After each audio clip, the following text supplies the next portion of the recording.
maamulka wasaaradda waxbarashada gobolka Togdheer ayaa maanta ka qayb galay xafladda xidhitaanka sanad dugsiyeedka 2011 ilaa 2010 ee dugsiga hoose dhexe Amal Burco. Xafladda xidhitaanka sanad dugsiyeedkani dugsiga Amal Burco ayaa ahayd mid ay ka soo qayb galeen maamulka wasaaradda waxbarashada gobolka Togdheer, maamulka iyo macallimiinta dugsigani, arday, waalidiin iyo shirkadda isgaarsiinta ee Telesom. Waxaana ugu horeyn halkaasi ka hadlay maamulaha dugsigani Amal Caydiid Bile, waxaanu ka sheekeeyay marxaladihii kala duwanaa iyo asaaska dugsigani oo tilmaamay inuu jiro muddo 2 sano ah. Waxaanu maamuluhu tilmaamay in muddadaasi kooban uu dugsigu jiray uu ku tallaabsaday horumar dhanka waxbarashada ah, taasi oo ay iska kaashadeen macallimiinta iyo waalidiinta dugsigani oo wada shaqayn buuxda ay ka dhaxayso. Waxaanu maamuluhu mahadnaq ballaaran u soo jeediyay waalidiinta ka soo qayb gashay xafladani, isagoo kula dardaarmay inay waalidiintu la socdaan heerarka waxbarasho ee ubadkooda.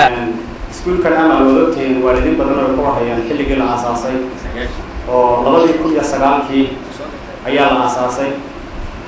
runtii anagu muddo badan waxbarashada ku soo dhex jirnay maana ahayn niman doonaya kale in iskuul magac iskuul oo xambaarta, laakiin waxaan doonaynaa inaan iskuul namuudaj ama muunad u noqdo gobolka Togdheer inaan bilowno. waa laga yaabaa waalidiin badan inay masaaxada iskuulka iyo ballaarnaantiisa iyo yaraantiisa inta bay isweydiin karaan. waa dareemi kartaan maadaama 2009 weli waxaan bilownay bishii August ee iskuulka la qorayay, bishii 9 ee ku xigtay iskuulada la wada galay ayaan bilownay. runtii waqti dambe ee dhacdana geeyay xagga ama xataa bilowgii iskuulka la bilaabay.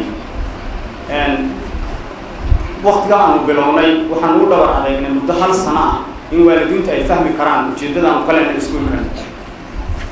iskuulkan oo manhajiyan wasaaradda waxbarashada hoos taga manhajka Englishkana ku baxa, Carabida iyo Islaamiguna aasaaskayna yihiin.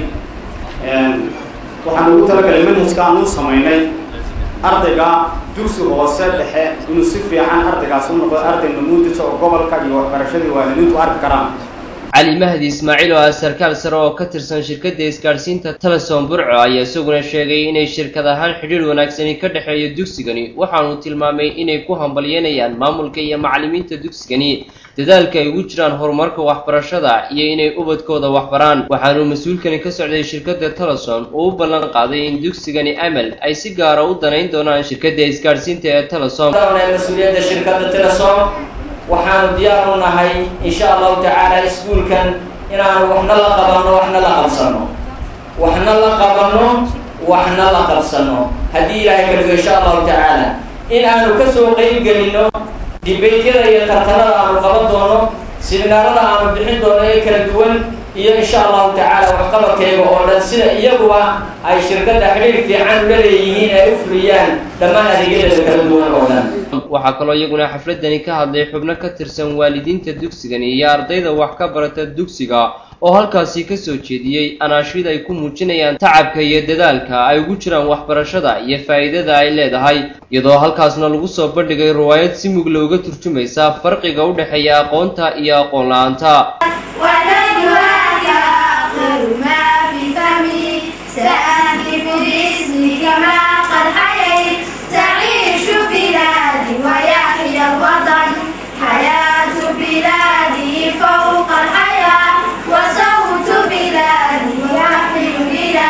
ugu dambeyntii waxaa xafladdaasi soo gabagabeeyay gudoomiye ku-xigeenka wasaaradda waxbarashada gobolka Togdheer Xasan Jaamac. waxaanu tilmaamay in wasaarad ahaan uu dugsigani Amal kaga jiro door muhiim ah bahda ku howlan waxbarashada dhanka dugsiyada gaarka loo leeyahay. waxaanu gudoomiye ku-xigeenka wasaaradda waxbarashada gobolka Togdheer sheegay in dugsigani oo jiray muddo kooban uu ka mid yahay dugsiyada ka sharci garaysan wasaaradda waxbarashada ee Somaliland, kaasi oo dadaal badan geliyay muddadii koobnaa uu jiray sidii uu bulshada uga qabtari lahaa waxbarashada.